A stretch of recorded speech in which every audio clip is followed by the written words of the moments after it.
Fans Garuda menanti kapan Garuda Calling proyeksi FIFA Series 2026 dilakukan. Analis sepak bola nasional Iksan Mahar bilang 13 Maret 2026 merupakan waktu ideal pemusatan latihan mengingat kompetisi domestik mulai diliburkan. 3 negara dari konfederasi berbeda yakni Bulgaria, Kepulauan Solomon, dan Saint Kitts and Nevis dijadwalkan mengikuti FIFA Series 2026 bersama tuan rumah Indonesia yang akan diselenggarakan 27 dan 30 Maret 2026. Namun hingga saat ini belum memberikan info pasti kapan pemanggilan nama-nama pemain proyeksi FIFA Series 2026. Analis sepak bola nasional Iksan Mahar bilang menyoroti 13 Maret 2026 merupakan waktu yang ideal untuk melakukan pemusatan latihan nasional. Terlebih para pemain yang berkompetisi di Liga Domestik, Super League memasuki libur Ramadan dan jeda Hari Raya Idul Fitri.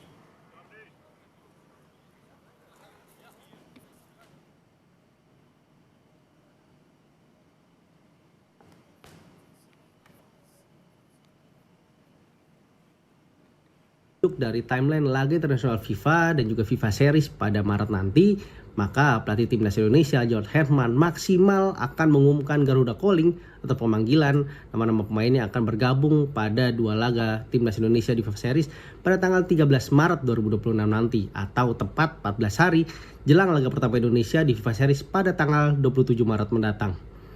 Tanggal 13 Maret 2026 juga adalah tanggal yang ideal untuk memulai pemusatan latihan karena kita tahu BRI Super League akan mulai memasuki libur Ramadan di laga terakhir bulan Ramadan pada tanggal 12 Maret mendatang. Sport Lovers datang sebagai salah satu atlet freeski dengan penghasilan